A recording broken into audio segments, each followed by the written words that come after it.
Hello, lawyers and dragons and game masters all. Welcome to a very special, unexpected episode of Lawyers and Dragons. We keep throwing up roadblocks. We keep throwing up hurdles for our awesome game master, David, to ever deliver us to a magic tree of any kind. Unfortunately, today, the primary hurdle, if you haven't been following on social media or otherwise, is that our dear gnomish magic kleptomaniac friend Gimlet is laid up in the real world with the superbug that's been going around for the past couple of years. So we hope Ian is able to watch this or not. We hope he's getting rest, but you never know with Mr. Runkle. And so what we decided to do today was, because, as David politely puts it, we're getting into the plot stuff, Rick, and we don't want to advance that too much without the entire party together. We thought we'd just talk about Lawyers and Dragons. We've got questions already set up. I think those of you that are in chat can see YouTube gave me a new button this morning that I'm practicing with, but actually allows me to ask specifically for questions. Unfortunately, a lot of you have a lot of questions, and so we might still even have to use a random kind of take on that. And the way that the interface works for YouTube, this is how these things happen when you use a button very, very early, is covering up some of the questions. So we're going to try to work through it as much as possible. Like usual, in a Hangouts and Headlines kind of scenario, you can chat, you can just write questions, you can use the button, you can super chat. We're going to talk. So if you have a question, try to let me know if it's for all of us. Try to let me know if it's for one or more of us. But we're just going to chat. This is Hangouts and Headlines, Lawyers and Dragons edition. I'm going to start with David, our awesome GM. David, how are you doing this morning? You ready for Michigan to beat Michigan State? Sports ball. Or go from that touchdown line. Go team. Whatever team you win need. The points. Yes. All of the win. Yeah. Exactly. Hooray, sports. How are you doing? I'm doing great. Happy to be here. Happy to be with everybody. And I think, this has been kind of a long time coming where we all just get to sit down and answer chat questions and a lot of creativity stuff that I think, I've already seen a bunch of questions coming through. So it's a lot of fun stuff. I think people are going to be very interested to talk to you because I think what you do, from my perspective at least, and maybe Alyte and Rob can back me up on this, is like magic. We sit down and we do our best to kind of work with you, but you've got this whole notion. You invented a land. And I think a lot of people are going to ask questions about that, David. So I hope you're ready. Now, I have to tell you, David is a magician. And he might not reveal all of his secrets, but I'm sure he's willing to open the door at least a little bit, a squeaky door, if you know my office setup at all. Alyte, how are you doing this morning? I'm doing well. I'm especially after getting a good dance in with the intro, as always. She was dancing. She's not lying about that, folks. Rob was carefully petting his zombie, and Alyte was dancing. Why does that sound a little... Never mind. No, the brains was dancing. Is that what was happening? It's a very small box. I thought it was like a Blofeld type rub down of the zombie. So I apologize for that. I would never mean to mischaracterize. He's dancing, and he's by his merch. Yes, indeed, he is dancing. Rob, and how are you? Yes. That's a level of inception you didn't know you needed this morning. Someone screenshot that. I do like, Rob, that you've got a zombie robot, you've got a Brains Tavern hat, you've got hair to match it. Well, I think the hair looks great. I'm never going to comment on anybody's hair underneath the hat. Generally speaking, if I take my hat off, you're going to see me turn the camera off. And you've got a gaming dino t-shirt to match. It's my Saturday morning outfit. You look great. Thank you look you. Great. So, folks, I get to start because I'm on camera.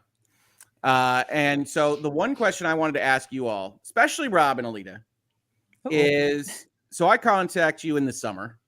We'd all just been working together on a ridiculously long trial. David had contacted me behind the scenes. And I say, do you all want to do this? And my main question to start here is, did you have any idea of what you were getting into? No.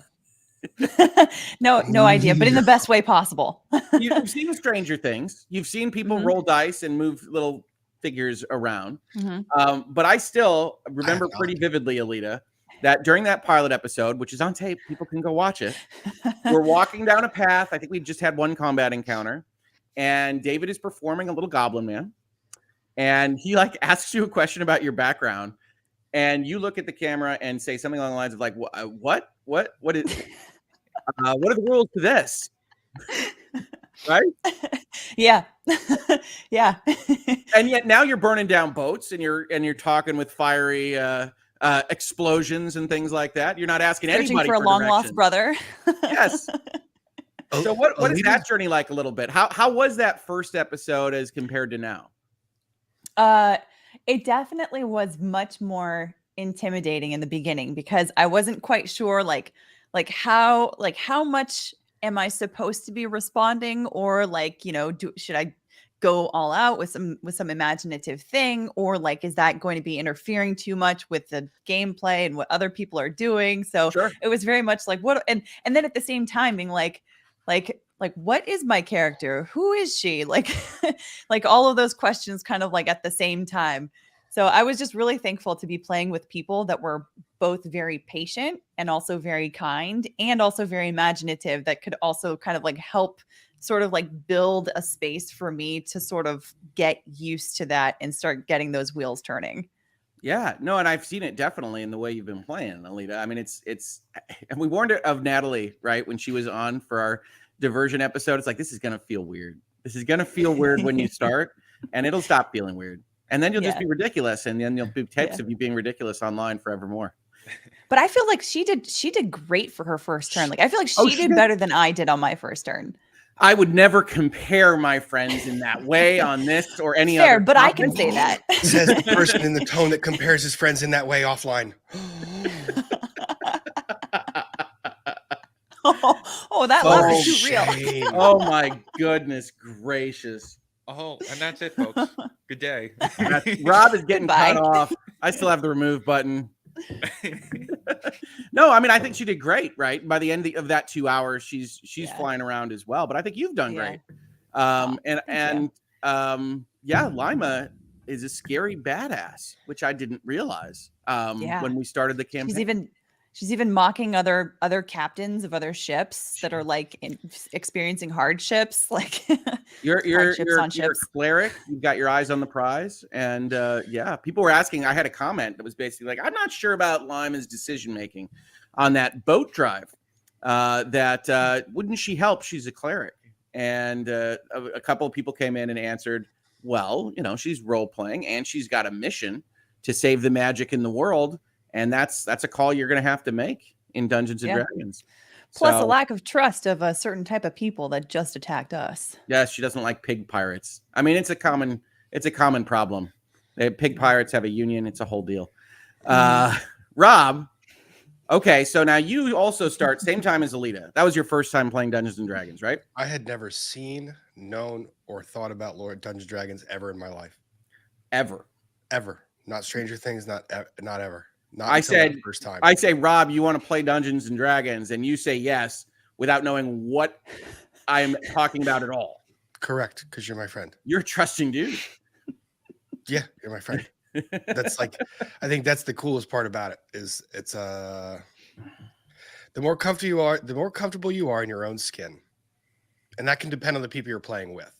The more comfortable you are in your own skin, the more comfortable you are exploring your own imagination, and the more comfortable you are just have fun, let go. It's a good time to just exist outside of the world that you're in. It's fantastic. Yep, and you don't have to bring anything else to the party. You can just be your character and have fun. David, when we've got new players and we've got folks like Ian, and I'm not going to put myself in the Ian camp, but somewhere between those two, what challenges does that present in both doing that pilot to begin with and then setting up the campaign for long form? Well, I mean, I had just like history. I didn't think it was going to be a full campaign, like at all. Originally, I was just like, all right, if we could do a one shot, that would be awesome. That would be a lot of fun. So, that was the original intention, was just getting to that point and being able to introduce this in a way that it feels welcoming to everybody, because it's intimidating to most lay people who just see it for the first time. And it's like, all right, that's going to be a huge time commitment. I don't know, like, it's weird and nerdy, and there's numbers, and what this number goes here. Does this number go in the big box or the little box? And then There's it's different just, types of die. Like what's Right. happening? The number of people that come into the chat that are new to the channel, and like I will see the thing scrolling, and they're like, "What did I just walk into?" And I'm like, "Stick around, just stick around. You'll have fun." Like, yeah, but that's just it. It's and if you can take the books out of it, if you can take the numbers out of it, it's just a creativity simulator. And Right. if you just make it that simplified, and then you add things over time. That's just the best introduction to it.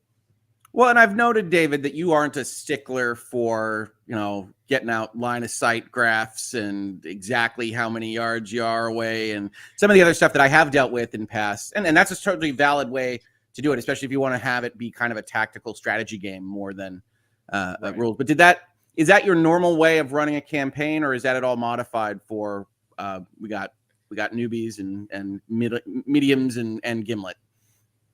Well, I mean, so my original and the way that I start off things is very simple, and keep it as simple as possible, and let you guys or let any of the players just like craft the experience. Like I will come in with usually like 2 points in my obviously it's just for a one shot. I'll come in with like 2 main points, where we start and where I'd like it to end. That could get thrown away at any point in time if you guys come up with something better. So it's just, how quickly can I get you guys immersed into the world? And it's a matter of don't break that immersion. Right. can I ask you an honest question, David? Like sincerely, have we done okay with that? Like, it's a real question. Oh, you guys kick ass with it. Yeah, definitely. Because right, I mean, cool, it's just because if you want to come back next week, it's working. Yeah, and I mean, the Fair. good news is, folks, is that, and I've talked to David offline on this, is that ordinarily when you run a campaign, when you run any sequence of anything, you have a drop off because people generally want to join it at the beginning. And for the most part, the viewers of Lawyers and Dragons have held, and that's been very, very cool. And generally speaking, we take that as a signal that y'all are enjoying yourselves and want to see how this ends. I know I want to see how it ends.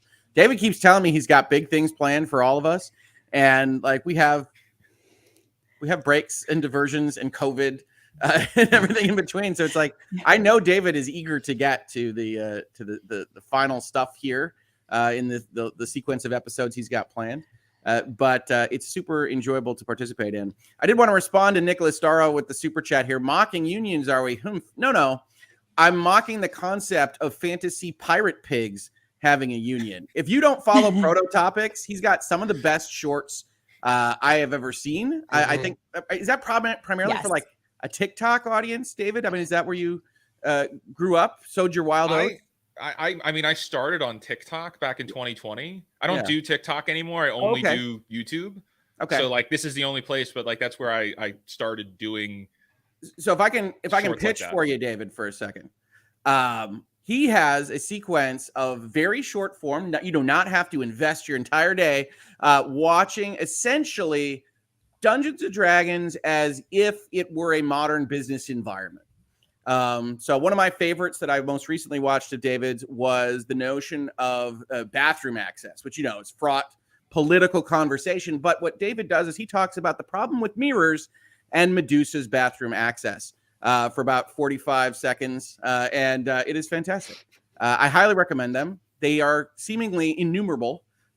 Every time I go to check on David's channel, there's like 4 more. Story.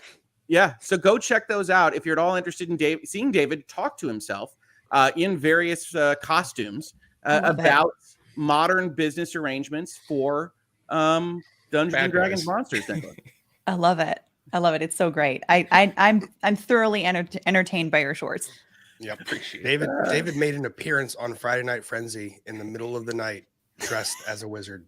It was one of the funniest things I've ever seen. Heard that. I have to go watch the tape. Yeah, I think I'm going to create Mike was a short talking of it, 'cause crap. You should about clip it out. D&D. That's the problem.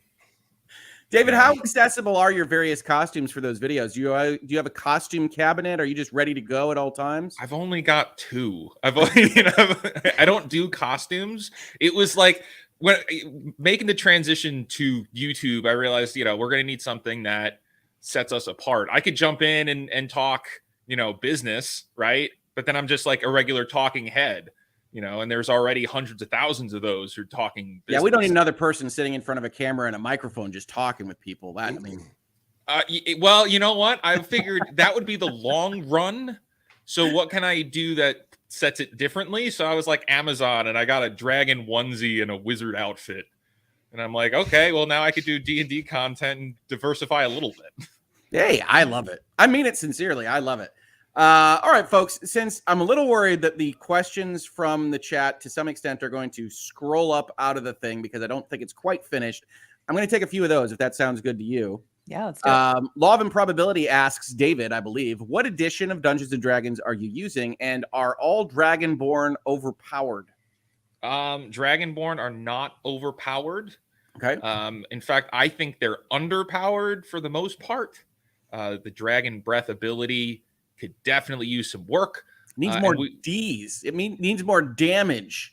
Exactly. If you're getting hit with like a fire breath, it should be like powerful, right? But and we're using 5th edition. This is 5e. All right. And I'm going to do some mic changing behind the scenes. Thank you for the question, Law of Improbability. That is awesome. This is a new format for all of us, so thank you for working with us. Christy Fletcher asks, is there anything in your inventory or spell abilities, this is directed, I think, to Alyte, Rob, and I, that you wish you could switch out? Is there some wasted space that you are unhappy with? You thought it would be cool to hang on to an extra dagger or a spell or something like that, and as it turns out, you get out in the field, and you're like, nah, my build sucks. Well, now you're making me pull up my D&D Beyond. There you go. What do I got? What do I never use that's just sitting there and not using any of the slots? Rob, how's that necromantic dagger doing for you? That was given to me by a friend who slipped when passing it to me. A friend, right? Friend. Nobody wants to be my friend forever. No, honestly, the cool thing is about all of this is even with the glitter blade, you guys, like, I have a pink unicorn. There was a sparkly lance given to me. I have a unicorn called Nightwind that is quite literally farts glitter because honestly, because my friends created it. You kind of have to roll with it. I don't think there's anything excessive. You take it, what comes, and you make it work for you. You make it work for the character. You build it in. It's part of the fun. It is part of the fun. Now, I wish I would stop dropping my main weapon. That's happened twice to me. I would also prefer to not continue to be eaten by large monsters, which is neither an inventory slot nor a spell. But nobody's had a rough go of it. So I wouldn't change it out necessarily, but certainly there are times when it's like, come on, I'm a paladin. I'm looking at my armor class being like, this should be higher. How do I get this higher? Because I got almost the same armor as Alyte. And it's like, well, all right, clerics get armor, but I'm supposed to be a big, tough dude. Doesn't work out. I get hit. I hit myself. I drop my flail. It's a whole thing. Yeah. All right. Yeah. As far as like spells are concerned, I guess the one that I haven't really used is Spare the Dying. I guess because I haven't really had to, but that might come in handy like towards the end, I feel like. Okay. But I mean, otherwise, like I kind of like the diversity in that I feel like I'm always trying to like find a way to use these different spells, even if I don't really set out to. Then I'm like, I haven't really used this in a while. How can I pull this one in? So yeah, I think there's always that, right? Because the way, for folks that don't know, Dungeons and Dragons let you essentially set up your menu, and then you get 4 meals or whatever that number is for your level. And oftentimes you can use the one you like a bunch. You see me thunderously and diviningly smiting things. That's what I like to do. It's direct. It's to the point. It's just like nobody. There's no pretension there. I'm just going to hit you with thunder. So I don't use some of the other stuff that I have very often. I do notice, because we can ask about favorites here, I do notice, Alyte, you seem to like making the earth tremble and or yelling at people loudly. Is this a personal thing or is this a character trait? And like slamming doors menacingly. Yeah, we like to use a little bit of magic. No, I don't know what it is.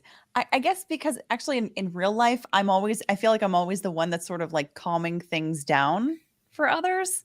So being kind of like the instigator in this game is kind of like a fun sort of change of pace for me. All right. Yeah. Yeah. That's part of the fun of Dungeons and Dragons too, is you can be somebody entirely different from how you'd otherwise operate. No slamming doors at Alyte's home. Just being very menacing. I mean, I don't know, maybe that'll be like legal Bytes as a mom or something. We have no idea. This is not an announcement stream, folks, just so we're clear. No, definitely not. No. I'm thinking yes, forward, future, and advance. yes. We do have a question from Prototopics, who I hear is a cool guy. What exactly is the function of a rubber duck? David, I'm going to let you handle this one. I'm the one that asked the question. Yes, I'm aware. I don't get it. What is the function of a rubber duck?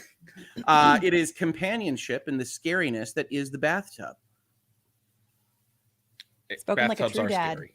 Bathtubs can be. Absolutely. They're scary. Yes. Go play Edith Finch. I'll leave folks with that for the Halloween season. GZS, question answer button's missing the final part of the sentence. We're working through it with YouTube, folks. It gave me the characters it gave me, and if it's not displaying it, I will keep that in mind. Thank you for the notice. BS, unfortunate initial, says, what is the weather like where you are living?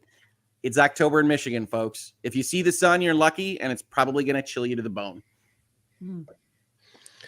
Sunshine and chilly. I think about the same as Rob. Mostly sunshine, but definitely getting chilly. What's the sun like? I'm going to need you guys to confirm what the sun is like for me for various months. You can come visit me and see it. All right. I'll drive down.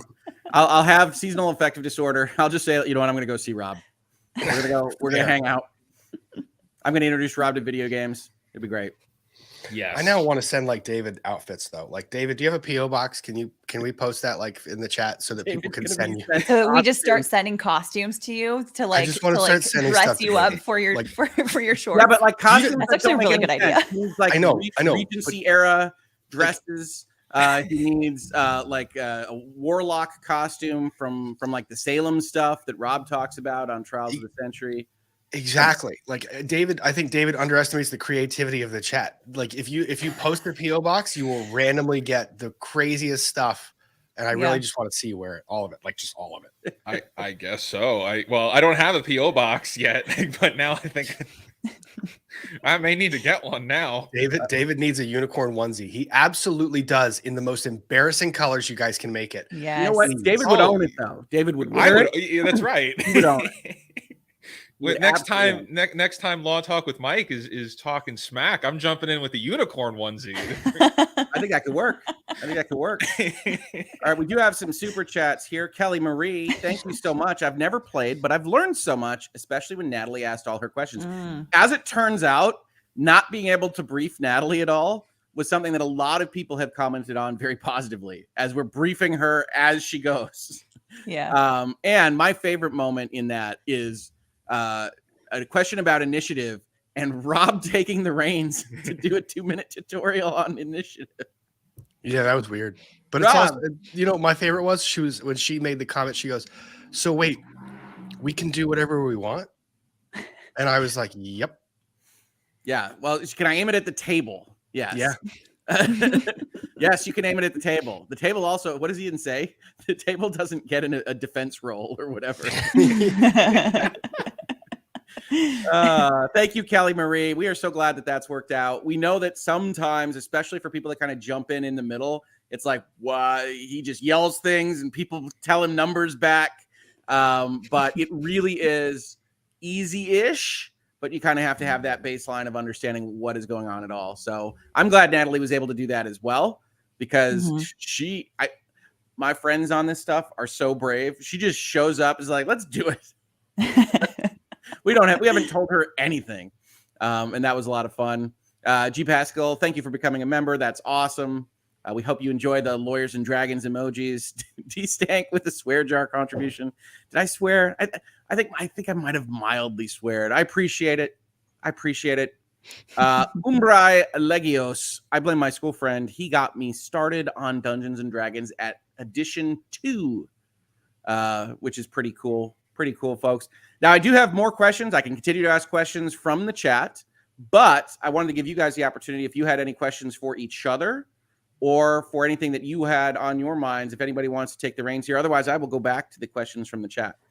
I have a question. Yeah. I guess this is mostly for David, but is there any aspect of like traditional D&D that we haven't experienced at this point? Like, is there anything that like I'm missing in terms of like characters or races or like, you know, all of these kind of like different things that we encounter throughout the campaign?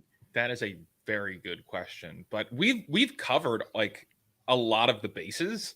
It's mostly just this. The only thing that we do not have is physical pieces on a map. Sure. And normally like combat, I mean, for us, we have a very tight time constraint, but normally it could take hours going through doing like a dungeon crawl, and you've got this big map out it's like a giant graph paper, and each square is 5 feet. So you have to strategically move yourself along the board, and I think that's the only thing we're missing. Yeah, we get a bit more on geography. Right. And we do theater of the mind type stuff on that. I can vouch for exactly what David is saying, which I last group I was in had essentially like an architect printer that they would take just giant. I cannot properly convey it with the camera here, and like roll it out as a scroll over what is essentially a cafeteria type table, and then you would take your little figures. You take your little. I've got them because people are awesome. You take your little Falcor, and you would move him along. You would take awesome. Falcor, and you would send him to where he's supposed to go. And that's the tactical strategy aspect. And you can do that with not just a battlefield, but with like a mansion. We were actually infiltrating a mansion, and you go to the various rooms, and it's got all this stuff. So we don't do that because there's not an easy way to do that remotely. I could have a digital map up or something like that. And I think people that started the campaign with us are like, well, where's your map? It's like, to me, I can't speak for David on that. That adds too much friction for what this is. And I don't like us to get bogged down in battles, honestly. Yeah, if we were to there are like virtual tabletops that we could do that on, but they're just so resource heavy on computers that they're unreliable. Because if somebody lags out, everybody lags out. That would be like every week, all the time. I would cause problems. That's a great question.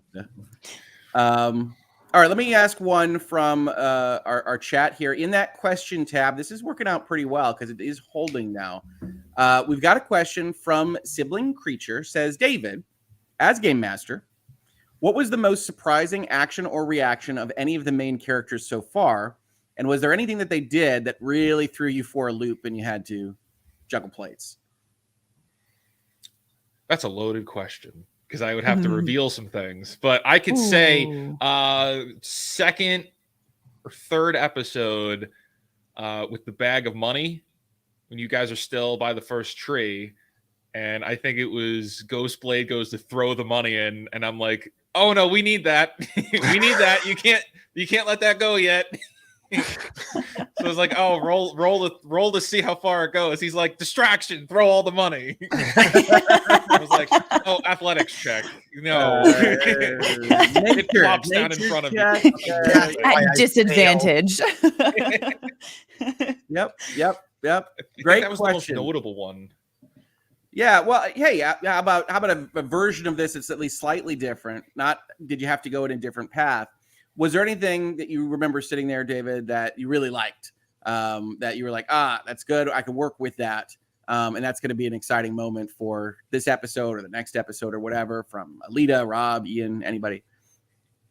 I think the way that you guys formed your dynamic early on, like within the first 4 episodes or so, because it really takes that long to get the full dynamic. But the way that you guys established how you react to each other was like perfect. You know, that everybody's got their characters and everything just kind of falls in place. It was great. You know, it made everything a lot easier and concise to move everything forward. Oh, we always are glad to hear that we can help. Lovable it is goofball nice. is so far afield from me. It was funny. I went back to playing Falcon. I was like, well, he's a little bit more self-righteous, but they're very similar. Oh my goodness. All right. Kelly Clancy asked the question, Hope, how much do you love how your friends have taken to Lawyers and Dragons? Hope is me, I think. I think I'm Hoeg. How much do I love it? This is the best. You hear me say it in the pilot, and I think especially early on in the campaign. But I have a bunch of mottos, right? Reasonable minds can differ, various things. But one of the things I've always believed for my whole life is that games, the act of collectively gaming, is one of the coolest, most interesting ways to interact with another person, learn a little bit about them, have fun doing it, potentially have, Monopoly things thrown at you if the game isn't going their way, but you learn something. And this has been such a great way to hang out with you all, hang out with folks that I love to see on YouTube and see their massive success, and then have them in this space doing what I love in gaming and having fun with it. So how much do I love it? Whatever the maximum is. If it's Spinal Tap, it's 11. If it's a normal mathematical grade, it's 10. I absolutely adore it. Yeah. Thank you for the question. You guys realize that like the chat for these shows have created like inside jokes on Twitter that no one else gets. Like that is the coolest part about this. Oh yeah, you like a secret society? That's what you're enjoying the most, Rob? I love it. Like I wear a Brains hat and I'm so happy wearing it. And it's one of the coolest things ever. And people are like, what the heck is that? It's like, well, really cool story. There was this zombie that got lashed to a shield. We carried it around and it became a main character. And that goes to this other question that Sue Herman wrote. And it's one for David, which I think is awesome. Were Hardy and Brains surprise characters to David? And I guess the follow-up on that one was, how often and how much fun is it to take something that was a surprise character and make them a lead? Well, Brains was 100% created in the moment. That was a surprise character, and I didn't think everybody was going to get as attached to it as they did, and so that is amazing when that happens. Definitely got attached. Exactly. So that was a surprise. Hardy was intentional. I planned for Hardy. I've been doing the Hardy character for a few years now, and he just kind of pops up into different campaigns when and where I need him. And it's really just like he's a cat and he's chaotic and that's it. As cats are, right? Exactly. Everybody loves cats. Even if you're a dog person, you love a silly cat, so it works. It was funny because in the moment, we'll get back to that in a second. In the moment, I thought you were just playing with specifically Alyte and her love of cats. I was. Aw, yay! I was. That's like I said, Hardy was intentional. Yeah. I mean, hey, everybody loves Hardy. Everybody loves But Brains. then I have to say, because I actually got so I didn't want Lima to get too attached to Hardy at first because I was so afraid that he was going to turn out to be evil or something like that, and it just would have completely crushed me. So that's why like Lima had this first reaction of like, oh, a cat, like just like completely like abandoning all of her like guards and all of her walls and everything that she normally has. And then like this sudden realization of like, oh no, what if he actually really hurts me?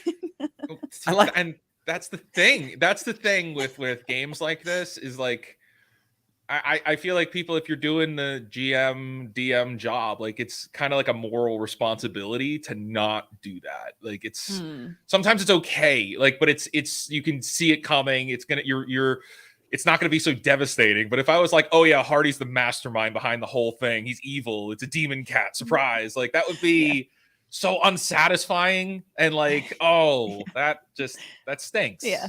People would literally cry. Right. I can't even communicate with you how little I trust David's answer just then.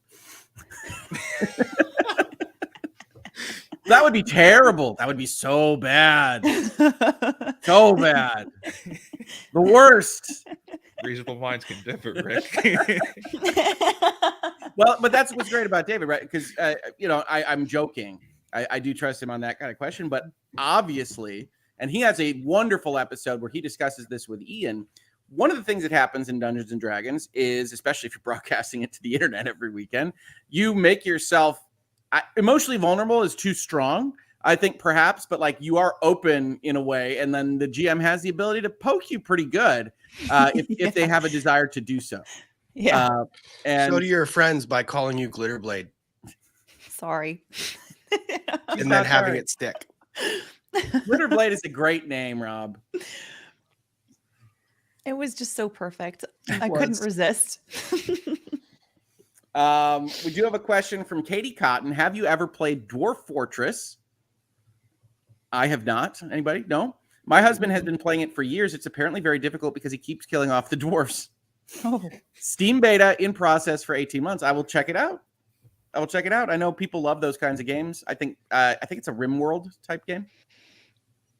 Shireen asks, how did Lawyers and Dragons get started? Honestly, David reaches out to me by DM behind the scenes in, I think the Depp v. Heard trial is still going on. It's like at its tail end. Maybe it's deliberation week, something like that. To the end. Yeah, and says basically, I could go find the text, but it's basically like, you talk about games a lot. Have you ever thought about doing this?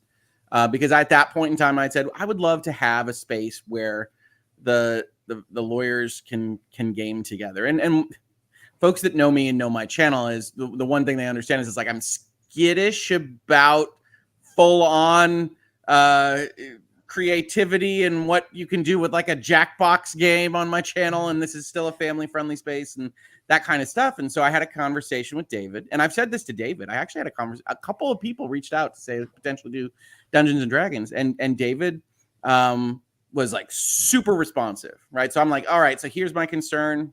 I want it to be family friendly. I don't want to drag into politics. I don't want to have the analog of the Johnny Depp Amber Heard trial as a campaign or as an episode. And he's talking to me through all that. He's like, no, that's not fun. We want to make it a separate world. We can definitely do it family friendly. Here's a link to my video. And I could go find the episode, but it convinced me because in like the first 10 minutes, he's doing like a Watto voice for these Star Wars characters that are trying to, I can't even remember, buy something. And I was like, oh, and I'll just level with you. Don't tell David. I was like, oh, that's more impressive than I expected. Literally, it's literally my thought process. Like, oh, he's much better. I'll level with you, David. Especially during the trial, but still now, a lot of people have offers. A lot of people want to potentially do something.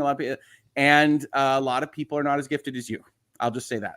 And so that was an easy pick. And then it was a matter of organizing it. And we are somewhat tricky to organize. I'm not saying David. David was great. The lawyers, me, working through a bunch of different things at once. And so from that point on, until when's the first Trying to get my backstory to you. Right. Well, we're working through stuff. David is telling us what our characters are for that pilot, and we're getting used to that.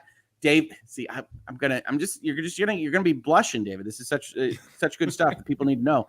David actually makes specifically like YouTube quality videos explaining the rules that he sends to all of us, and he does it like, did you do it twice or three times? It was two or three times. That blew me. That when you said, do you want to play Dungeons and Dragons, I was like, I have no idea what I'm doing.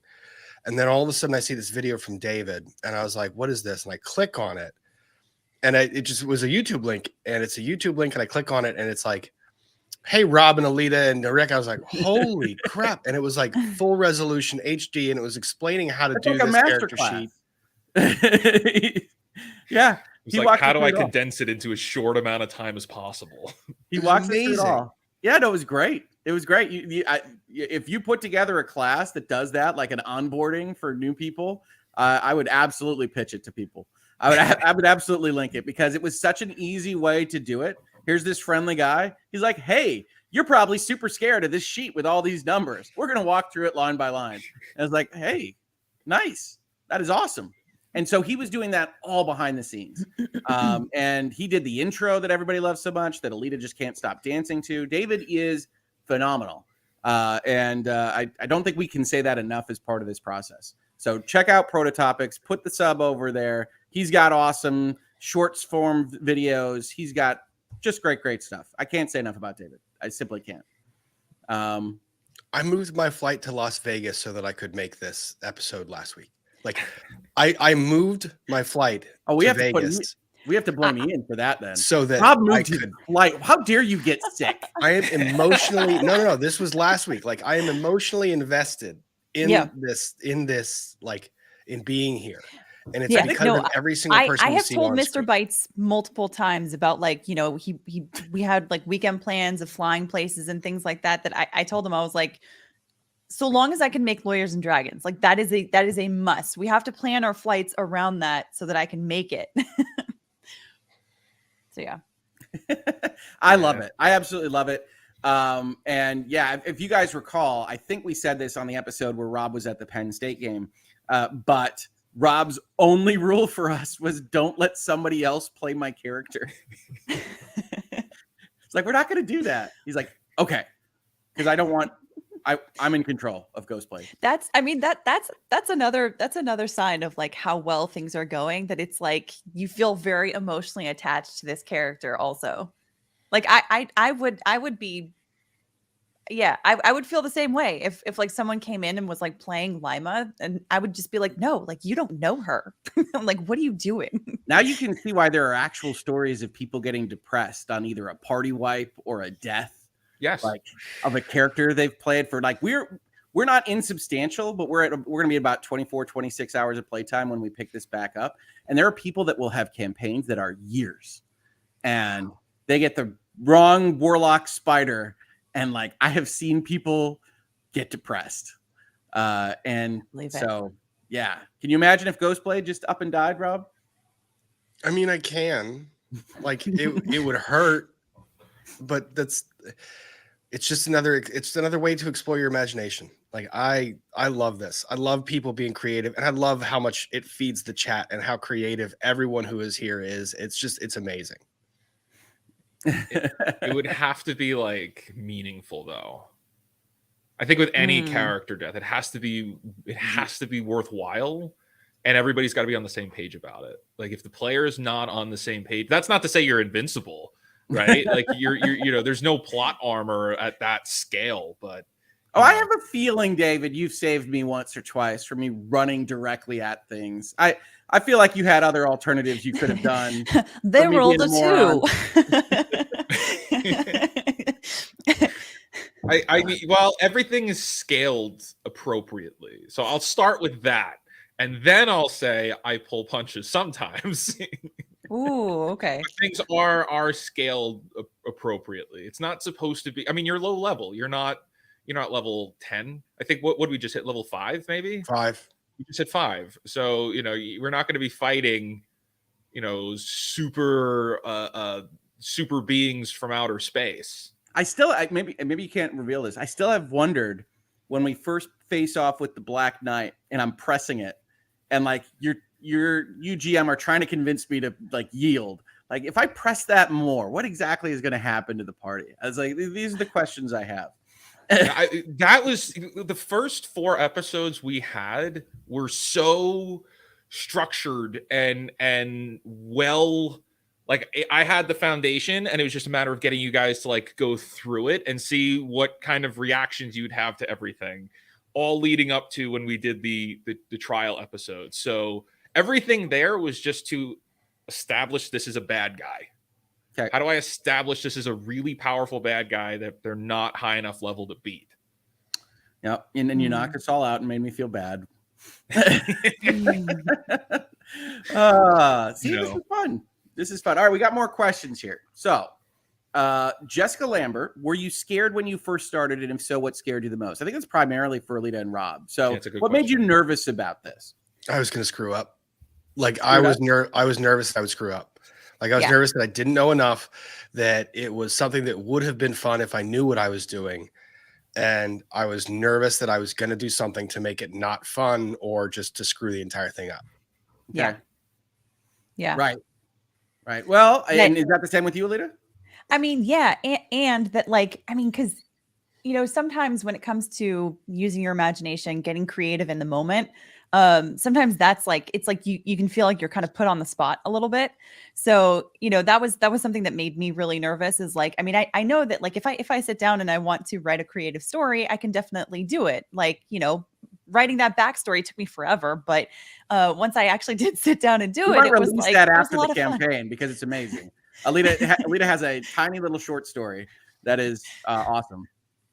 But it's like, it's one of those things that like when I give myself the luxury of time, like I can definitely be creative, but it made me really nervous to feel like, okay, like I've got to like think on my feet with something creative, something new. And then also realizing that like, I don't quite know enough about this world. I don't know enough about like the different characters, like what can I play with? What kind of strings can I pull on? So like getting that, the D&D handbook like really helped with that. And like when it finally came in, because living where I live, mail takes a little bit longer to get to me sometimes.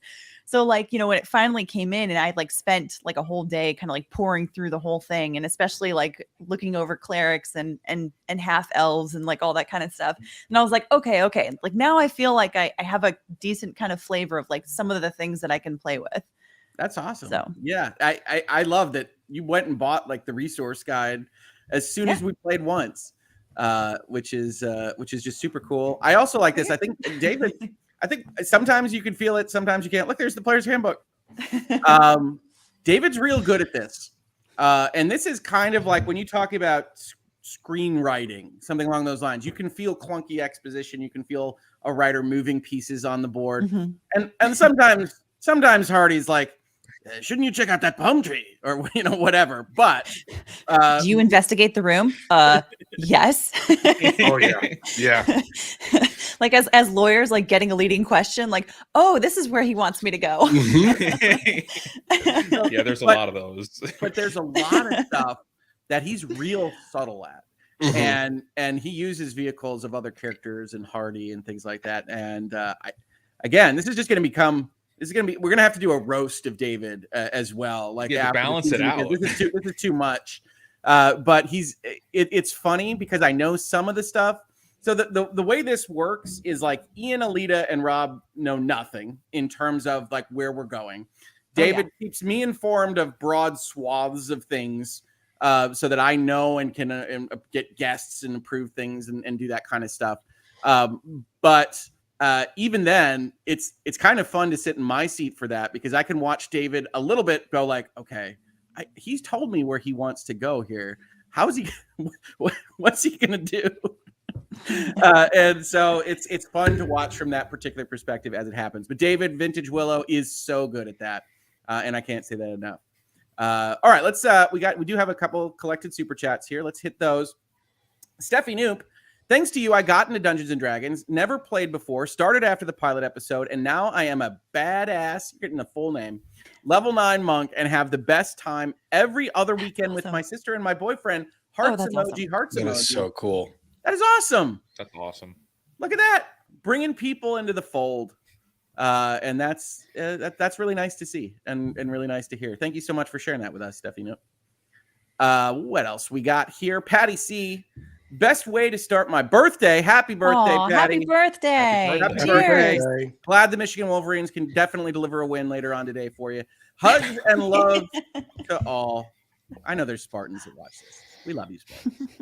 Not today so much. Rain 432. The Lawyers and Dragons crew absolutely must read Redemption of Althalos by David Eddings. It features a protagonist who's a mashup of Gimlet and Ghostblade, who is kidnapped by a talking black cat and sent on a quest. Wow. Redemption. All right. Nothing is original anymore. Hey, I love it. I love it. You got to watch out for those black cats. Banjo Bones Mama Law and Lumber, Rob, please tell me you have seen Ben Stiller's parody of Cops where they arrest Salem witches. No, but my brain, I can do two things at once. Research. You're going to watch it right now? Rob's going to watch this right now, Banjo Bones Mama. Thank you for the recommendation. I'm sure he will share with us his thoughts in a minute. Dancing Beagle. Best way to find remote DMs. My kids moved away, and this would be great fun. David, do you know of any resources to finding people who are otherwise having Dungeons and Dragons games? There's Ian is the go-to on this because he's had more experience with it. So I would divert this to him. And I know he's got a role of law video out there about starting or joining a group. So definitely check that out. I am very, very picky about that kind of thing. And I really lean towards, like safety first, because you don't know who you're going to end up with when you're just meeting somebody for the first time. Yeah, they could send you to the upside down. They could send you to the upside down, or is that what we call dark YouTube? Well, it's just keep in mind, if you don't know them, if you don't know these people, just go in with an open mind, but be reserved. Yeah, I think that kind of thing. I think that's fair. When we were looking at groups around here, which were local, we found them in comic book shops for most part. And my daughter really wanted to do it because of Lawyers and Dragons. So that's you, David. That's everybody else. I went with her. I said, all right, we'll do this. And what's funny about that, you talk about the 2 hour slotting as David described it as very tightly constrained, and you think 2 hours. I believe the slot for us there was 6 to 8. Yeah, I believe it. I feel like I could do a whole long weekend of just like basically like perpetual Lawyers and Dragons. Hey, and it would be a lot of fun. We have not yet scheduled how we're going to land this plane. Yeah, exactly. Like rest for 8 hours to sleep. Well, now you see how you could have like weekends away doing that kind of thing. Now, I was primarily in college doing things like playing diplomacy games that went 12 hours, but there were definitely people who were playing tabletop. Yes. So there's ways to check. And Ian, I will tell you this, Ian's in bed. He is responding on Twitter more than he ever has in his life. You might not get an answer that's in English, but you can tweet to him. I saw that. He like demanded that you comment on something, but he didn't say what. 4:30 in the morning. Behave. Like when it's like Ian rest, he does not be. He's got to be the worst patient ever imaginable. I am sincerely hopeful that he is at least resting comfortably while he watches this, if he's awake at all. But yeah, 4:30 in the morning, Ian Gimlet himself sends a tweet that's something like, "I require Hoeglaw's comment on this. I require it." That's it. That's the tweet. I was like, "Am I missing a thread?" I definitely looked at it to be like, "Is this responding to something else? Is this a quote tweet of?" What are we talking about? Yeah, absolutely hilarious. We hope you get better, buddy. Blasphemous Crow joined as a member. Thank you so much, Blasphemous Crow. VV Pooh, I can't miss it. I watch on my phone during my kids' soccer games when he has early ones. Lol, Saturdays are the best days. Blushing, smiling emoji. Thank you, VV Pooh. I appreciate it. We all do. With Your Birds, Lawyers and Dragons is so addictively fun that it brought me to Prototopics. Hey, been binging the entire channel for a week now. Nice. Hearts in your eyes emojis, hearts surrounding your face emojis. Hearts can do all sorts of things to your emojis. Thank you, With Your Birds. Blasphemous Crow, super beings from outer space are only permissible if they eat Rick. Oh my gosh. Oh my gosh. Honestly, I just assume anything larger than me that David introduces is ultimately going to find me in its stomach. That's just how we roll now in Lawyers and Dragons. Yeah, we'll see. We'll see. We do have a couple more here. Andy the Game Maker. I mean, this guy is a real questionable dude, Alita. He's got Alita, what are you doing tomorrow with sunglasses on his face? I can't approve brothers, this kind man. of messaging. So Andy the Game Maker has a game called Crypto Cartel. Tomorrow I'm going to be streaming a playthrough on my channel of his game. So should be very, very fun. Tomorrow at noon East Coast time. Awesome. All right. Yeah. That's better than watching the Lions, I can assure you folks. So do check that out. Andy, very subtle. Well done, man. Jojo, are you being asked by other YouTubers, can I come on as a guest now? They see how much fun you are having. Yes. There are definitely lawyers in my circle that have said, what are you doing vis-a-vis guests? A lot of this is more planned than it looks. So it's definitely something that we'll be looking at if we do a season 2, especially, and evaluating who wants to come on and what that kind of thing. Let me give you an example. Law Talk with Mike talks a lot of trash and jokes about us being nerds. Every Saturday, at some point in time, he pops up in the chat. Like every Saturday, So He yeah, needs there's to like, come on the on. door. Well, what are you guys doing in there? you guys are such nerds. What are you doing? Nerds, nerds. Look at the nerds over there. Characters are doing good things. You have a unicorn that farts glitter. That's really cool. Simply Sarah just says, let's just talk about Nate. Nate the So Warrior. great. He did It's some stuff. inside jokes like that though. That's the fun about this. Like, Well, when I got whatever that was, you talk about those kinds of things. It's like I got 3 rolls, I think, in a row that were like 1 or 2 off of him. And I was like, it's fine. It's fine. Sue Story, thank you for the super chat. Alexis84DE, does David work on commission? Can he be booked? David, do you have a burgeoning game master commission-based consulting service? And if so, do you need contracts to be drafted? I do not have that. I'm just too busy with work that I definitely can't do that. I have 2 jobs as it is, plus the YouTube thing on the side. So I appreciate he likes that. to be busy. See, but look at that.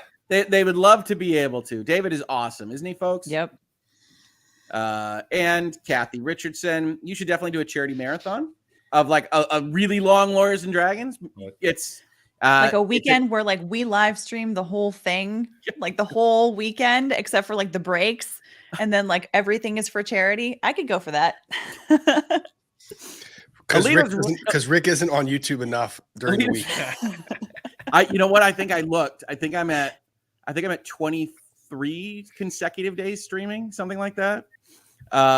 So yay. I hope you're not sick of me already, but no, it's a great idea. Obviously, I'll fly to Michigan in the winter for it. I'm just saying. There you go. You want to do it local? That is we gotta. Yeah, like an in-person, all of us like in one space. We'll do a Lawyers and Dragons con at some point. We'll get out a hotel ballroom. We'll have a blast. We'll see. No, it's just logistics. I think it's a great idea, Kathy. I think it's a great idea. But we will see. I think that could actually really work. So thank you for the recommendation. Okay, that's the super chats we have. We have more from people. Rob, do you have any questions for anybody that you are just burning to ask? I can tell there's a lot going on there. Rob's good. Brains. Kind of like just brain. No, I was getting like earlier someone made a comment. I do things. I don't know if you guys do this at all, and you can tell me if you do. I will make my character do things for the sheer purpose of getting another person on the screen to laugh. Like when I made Nightwind drop kick that person in the school, like kick their face, that was 100% for David because I needed to see his reaction when I did that. Like there are certain things that are just so fun to do for no other purpose than to be silly and have a good time. Yep. I mean, look, I rope a zombie to my shield for a reason in that first episode. I was like, what's the strangest thing I could do right here? And that proved to be super fun. So I think that was one of like the first moments that it kind of clicked for me that I was like, oh, like we really could do pretty much anything that we can sort of think up and like throw together just for giggles. And then you made his head light up. He became a lamp. That's right. No, exactly. That's the trick. Because you have the same question that roughly the same way that Natalie did, which is like, well, what happens now? What is the next rule set? Like it's a board game mindset, which, makes sense, but it's actually, no, the rules are more like guidelines, says Captain Barbosa.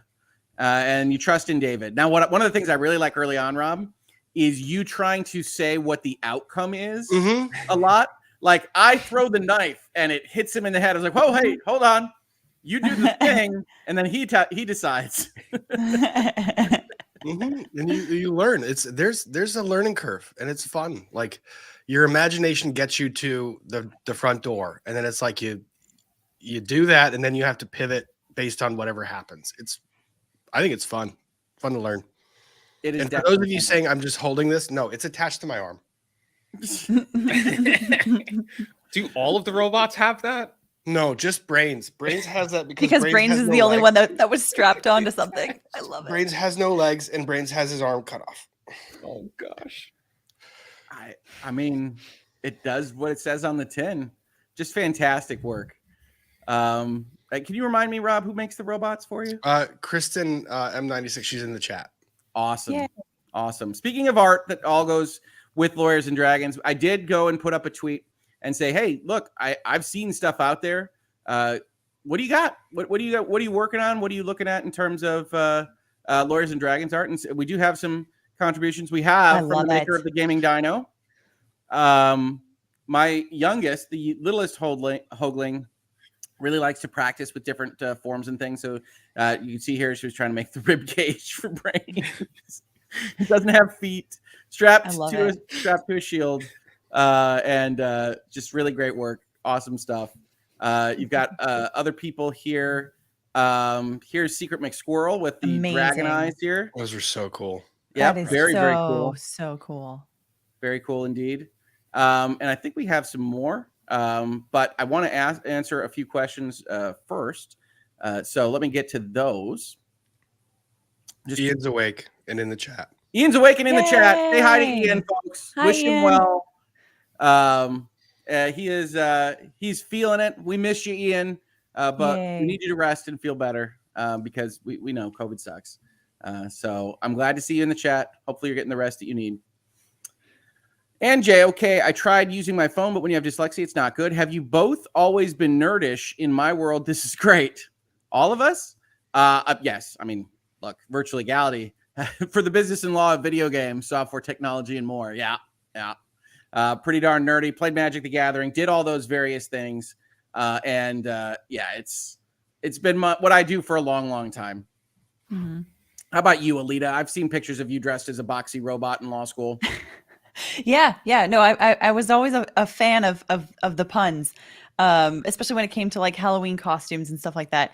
But yeah, I mean, my family always played board games, and that I feel like that grew, especially in the last like 5 to 10 years, that we really started to like expand into like more and more board games that like, you know, board game nerds will really get into. But like, I remember earlier this week, I think I casually like dropped something like, what did I say? Oh, there was an issue with my mic, and I was like, oh, this thing happened. I was like, you know, the Fire Nation attacked or something like that. And someone in the chat was like, did she just like reference The Last Airbender? And I'm like, well, yeah, I mean, yeah, of course. Why wouldn't I? But you know, I've always enjoyed like, you know, that kind of stuff. I grew up watching the X-Men cartoons. It's still like the theme song still plays in my head. Rogue was my favorite. Yeah, exactly. So yeah, no, of course. I've always loved all that kind of stuff. Harry Potter. Now, Rob, you're the big question mark here. I can speak for Ian. Ian's a huge nerd. Rob, you're the big question mark here. You do lumber work. You're constantly sending me pictures of you golfing. How nerdy are you at your core? I was always a weird kid. Like I was weird in that I was a jock, but I never fit in with the jocks. Did that make sense? Like I played lacrosse in college. This checks out with what I know of you. I was always an athlete. I always was playing sports all my entire life. But I never really fit in with like the super popular kids. So I had a really small group of friends, which is awesome. You were like the cool kid that was like accepted by the cool kids, but then also accepted by the nerds. I wouldn't really say cool, just didn't really have a place, which is really a cool place to be because you can be anything you want to be and you have to be comfortable in your own skin. So you kind of get forced to be that way. So I'm just going to think of you as like Patrick Dempsey and Can't Buy Me Love, and we'll go from there. Very cool, Rob. Oh, wait, come on. You've seen that movie. No? No. Okay. Well, all right. We've got another movie date with Rob. We've got him watching Firefly. He's going to have to watch Can't Buy Me Love. Or the follow-up, sequel, remake, reboot, Love Don't Cost a Thing. If you're interested in that, you can see what they did there with the titling. Always very exciting to talk movies with Rob. With what time? With what time? Hey, I'm not making you do 4+ hour Friday night frenzies. Or running your own firm. What are you doing with your time? You should free some of that up. Yeah, start watching movies, bro. Firefly, bro. Only got canceled 20 years ago. That's right. Well, we did Hoeg Halloween Horror Friday nights while you were doing Friday Night Frenzy. We watched Black Phone and Barbarian last night. Both recommends from me. by the way. So, all right. I have I do opinions on those, but okay. You have opinion? Oh, hit me, David. Hit me on those opinions. Black Phone was great. Yep. I thought that was a really good movie. I thought it like took a lot of inspiration from Stranger Things. I thought Barbarian was the first 40 minutes is excellent, and then it completely drops off. What's a completely different movie than you think? Yes. I don't. We can't go into it. Like, it went from like a really good suspense horror movie. I'm like, oh, what's going on? And that turns into a comedy. To me, it matches most closely in tone with Malignant. So if you liked Malignant, you're going to find something to like in Barbarian. If you didn't, you're not. I'm going to have to watch Malignant. Yeah, but it's a good one. I enjoyed Barbarian. I got to the credits and said, you know what? I thoroughly enjoyed watching that movie. It is ridiculous in a way that you cannot imagine when you watch the first 10 minutes of it. Yeah. Anyway, sorry. That coming. A little bit of a side comment there because we do watch horror movies here at the house on Friday nights in October.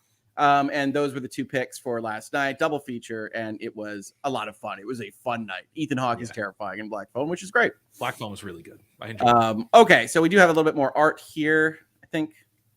And let me see if I got this. We have from the Ethical Tailor here. This is Hardy. I love it. This is Hardy on Nightwind. Perfect. On the beach. Is he wearing a cape? I think he might be. Kind of looks like it. That's awesome. Yeah. We need to get Hardy a cape in the next episode. All right. We can look for a cape for Hardy. He's got very good posture. Like he owns that horse ride. He is very, very good on that beach.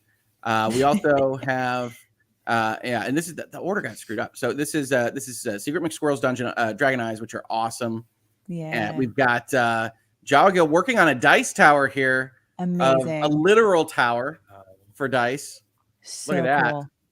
that. Towers are fun. If you do go and you play Dungeons and Dragons at any major kind of event, you'll see all sorts of dice towers.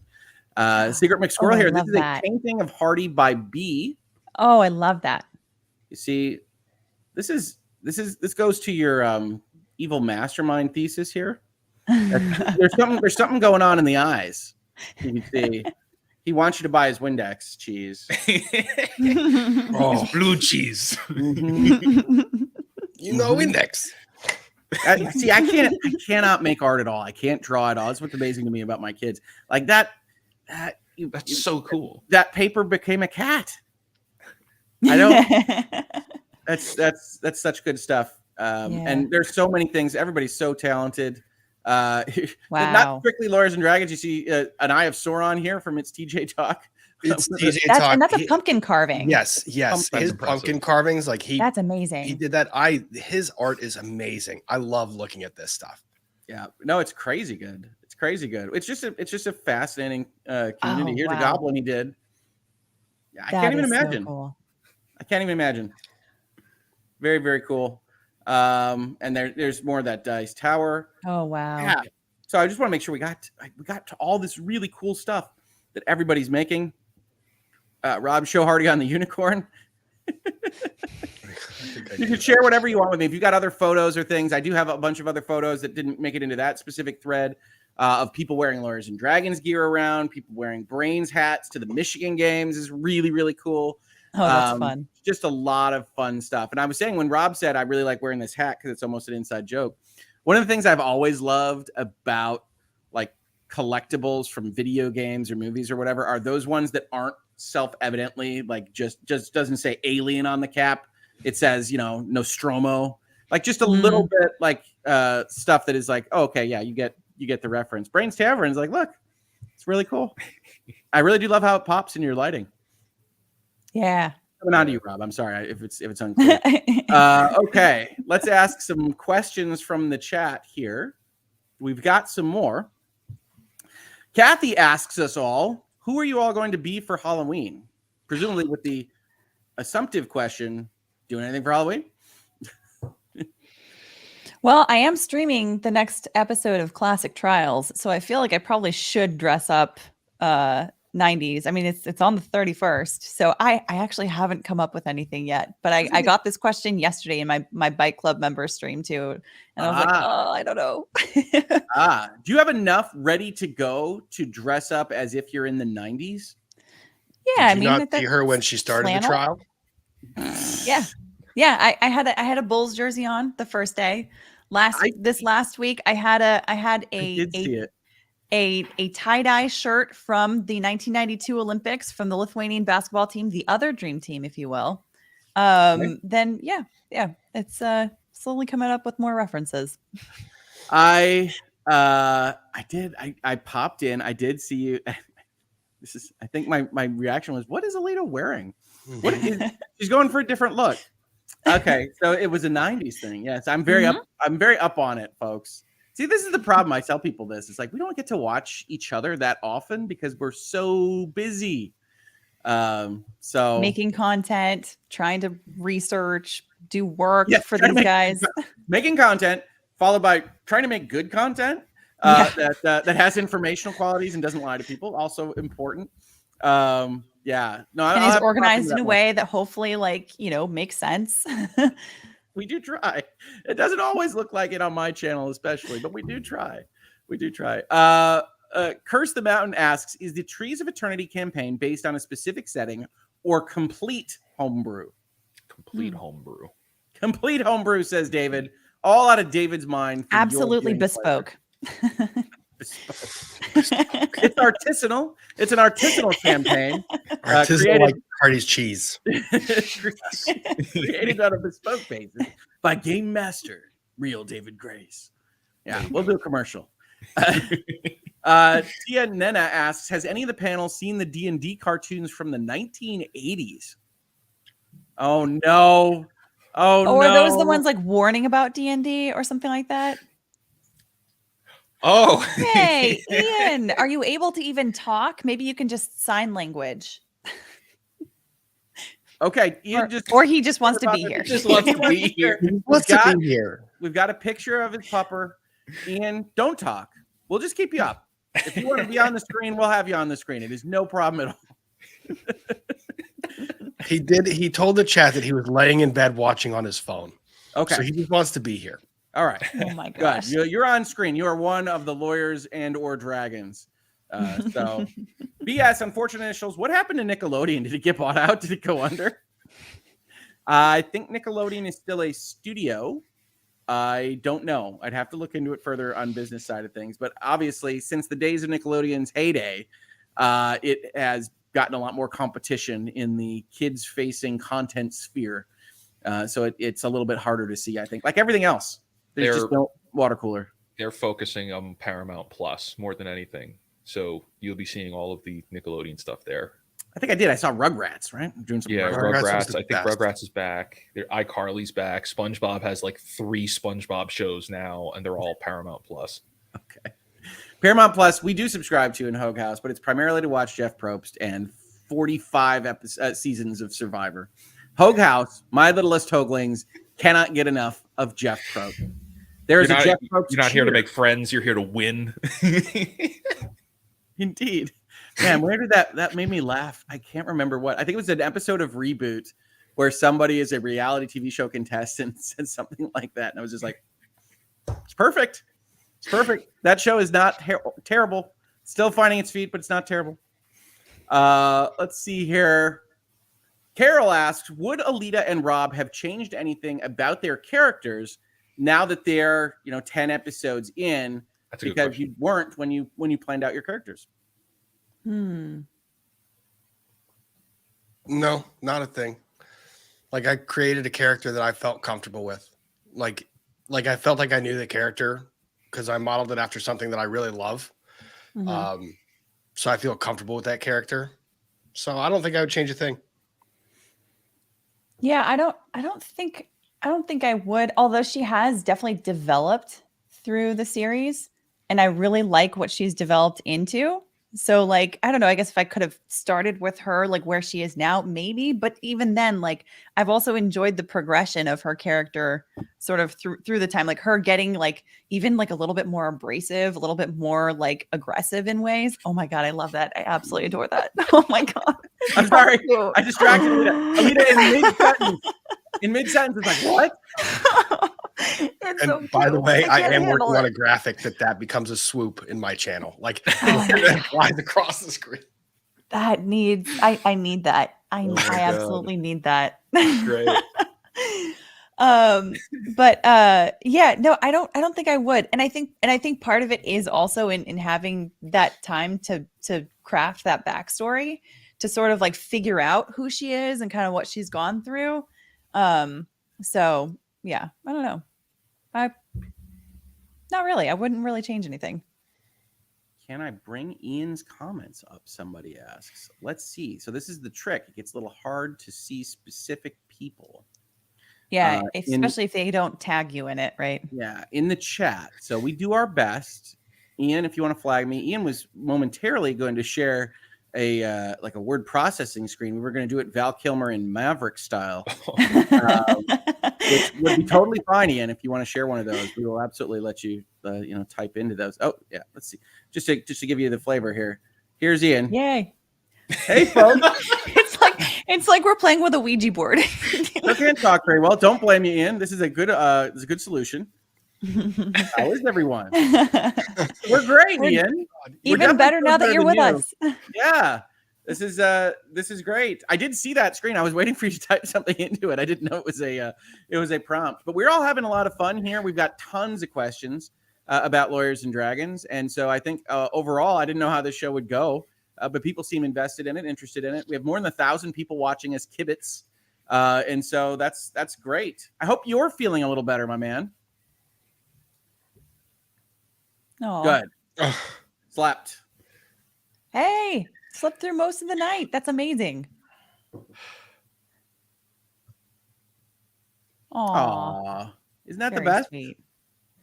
Very sweet. So Ian says he slept through most of the night. His wife made tea for him. So that's really nice this morning. And it's helping with the throat. As is helps. Your typing ability. You're doing much better than I would. Live, broadcast. How good of a typer are you? It's excellent stuff. It's AI Ian. It's AI Ian. This is Elon must be practicing. It's a Turing test. What's the movie? What am I thinking of? The Last Unicorn. Definitely Maverick. No. Yes, Maverick. But what was the movie where they play they play tic tac toe? War Game. War Game. Oh yeah. Ian, shall we play a game? This is actual Runkle. All right, he confirmed it for us, folks. That's exactly what an AI would say. You're right, though. You're right. Now there's going to be a conspiracy theory that I've been replaced. Solid reference. And I definitely could not do the Gimlet accent today. What I want to see is what that looks like in type. You I have don't not know. challenged him. He's going to go type. He's going to find a font. It's accents are the hardest things, right? And I actually always hated it when it was like whatever it was in high school or college, where you had somebody like deliberately trying to give an accent to what a character was saying. It's like, I don't know how to say this. You have to like start reading the book out loud to be like even what the sentence is supposed to be. We love you, Ian. Yeah, it is good to see you here. I will keep this screen up if you'd like, Ian, and we'll answer some questions from the chat. You guys are great, and yeah, I'm down to answer questions if people have any. Awesome, I love it. So if you have any questions for Ian, I will try to get there. We've actually. So like I said, this question board is in like beta, and I think I broke it. So let's see if we can make sure it works. Nobody either, because I look like the inside of Hardy's bag. This is terrible. Ian with the reference. So there's glitter. Glitter and a whole lot else. Carrie asks you, David, as DM, do you think through multiple scenarios for story, or do you have to wing it based on the character's choices? Ooh, that's a good question. It's really, I mean, like I had said, I come in most episodes knowing we start here. I'd like to get here or as close to here as possible. So A to B, and then whatever that progression looks like, it's not railroaded, which is a term when it's like the game master just kind of controls everything. That door's locked. Yeah, that one too. That one too. Yeah, that one. Exactly. Yeah. I try to give them as much room as possible to do whatever it is that they want to do. And so getting each story arc in, each episode in, that's the challenge. All right. And Ian's got a comment of his own. DM, you can go anywhere so long as it sounds like choo-choo. Anywhere you like, but you're getting on that train. Yep. Ningal, I think, with a great comment. Ian, how your humor and wit has been missed. Stay resting and be a good patient for Mrs. Runkle. Okay. KK Weston asks, David, when is your next Star Wars chapter starting? I'm looking forward to seeing how the two groups work together or apart.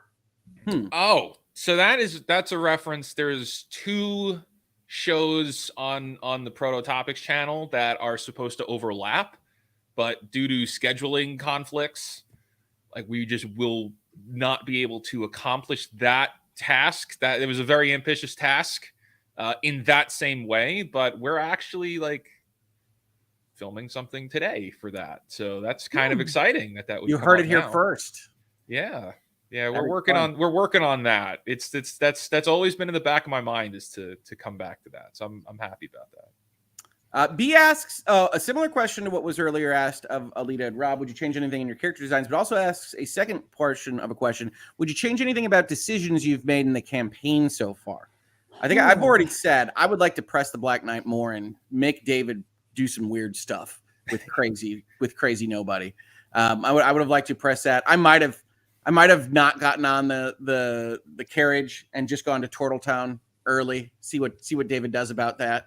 Yeah. Just those kinds of things. I think I would have made Lima like more of an active character earlier on, because I think a lot of what she did was like oversee and meditate and drink tea, which is fine. But I think that gives more opportunities for the story to develop in different ways, or to add more like shades of interesting things to happen in the episode too. Like you interact with some other strange character that then you have to make other decisions, and it sort of reveals a little bit more about your character. So I probably would have done more of that, like have her make much more active sort of decisions earlier on. That's a good note. Yeah. Well, we loved our somewhat snotty, looking over us, meditative, I need my own room, Lima. Well, she's still going to need her own room. That's Understood. for sure. Understood. Ms. Hoeglaw asks, I'm not asking anything, just testing the new button. Thank you, Mr. Hoeglaw, co-counsel. Tianetta asks, does anyone of the panel play Dungeons & Dragons in person with a group? Not regularly. For me, I have gone to the comic book store and played a game with my daughter. It's a big chunk of time. So it's just a matter of what works. Yeah. Ian said he used to play with a group, but hasn't since COVID. Sure. Anybody else? I play sometimes at a local comic shop. I'm good friends with them. It's just the games are so long. They are so long. I mean, that's the thing. I don't have the attention span for it. I don't have the time. I'll go like 2 hours late. They're still going. And it's just to go see friends more than anything. I don't really, I jump in as like a throwaway character. I think if I go in to play, I'm not coming out alive. I'm gonna die in that episode or that game. David sees the clock turn 5 o'clock and says, "I hurl myself through a window." Basically, yes. Basically, yes. What do you mean? I can't drink sulfuric acid? Oh, okay. Well, I just found out the hard way. I'll be your royal taster. Give me all the poison food. That's the trick, right? And it's like one of the God, I'm just complimenting David way too much. We're going to have that roast. One of the things that David is awesome at is like, we're going to try to hit this window. This is what we've got for people. This is what makes sense. This is what's being respectful of everybody's time. And so he structures it that way because, it can get loosey-goosey. It can get long. And, sometimes we're 10 minutes over or whatever. But for the most part, David's got it on lockdown. And if you do go to the comic book store or another group of players, you'll see, I said it was a 6-hour slot. It was like 6 to 8. I think it still went over by like a full hour. And like, that's just how it is. Loretta Humes asks, good morning. How does David get his ideas for new adventures? I watch a lot of media. I do. I've been in the whole fantasy world, Lord of the Rings, World of Warcraft, Star Wars, my whole life, X-Men. Oh, I love X-Men animated show. Like that's like one of the only things that I collect is those old X-Men toys from that show. So like I've got a few of them like in the boxes. They're not worth anything, but it's like that's, so I'm a super nerd. And the one thing that when you're trying to be creative is ask what if. And that's really it. What if this, and then just follow that. And that's in anything, right? That's just be as creative as possible. And you'll find start simple. You don't have to have we don't have to have a chronology of deities and gods. And we don't need to know Joe Schmo that lives on 12th Street and he's a farmer. We don't need to know all that stuff. You could keep it as simple as possible, and just get into it. I was told there was a 1,200-page Bible about both the theology and functioning of the universe within Trees of Eternity. That's not the case? Well, if there is, I haven't read it. I think that's a great answer. Let's see what else. We do see Ian responding to Jill's joys. We have a really good mix of both people who are taking their characters seriously while also being willing to be fun and not take themselves too seriously. I think he's talking about us. I agree. Who on the panel came up with the concept for Lawyers and Dragons? David. David came up with the name, and I think, David approached me for let's do some stuff with the Depp v. Heard crew essentially. So I'm going to hand that to David and say, actually organizing it, functioning it. I think we work together behind the scenes. But David's the one that says, hey, I like you guys. And he was very nice to all of us coming right off that trial. Hey, I thought you guys did a good job. And, I wanted to do something with you. And that was awesome. And David is awesome. Yeah. What's something fun that everybody here would be able to excel at and have a really good time doing that's not serious, right? Like how we could just jump in and talk news all the time, but what's something that sets us apart from that? Well, and especially because in my normal content, my normal live streaming, I'm talking about Harvey Weinstein. I'm talking about DV cases. I'm talking about some sad and dark stuff. And I'm analyzing these things, right? So it's nice to have a live stream for a couple hours once a week where it's literally none of that. It is the most lighthearted stuff, super creative, use your creative, thinking wheels again.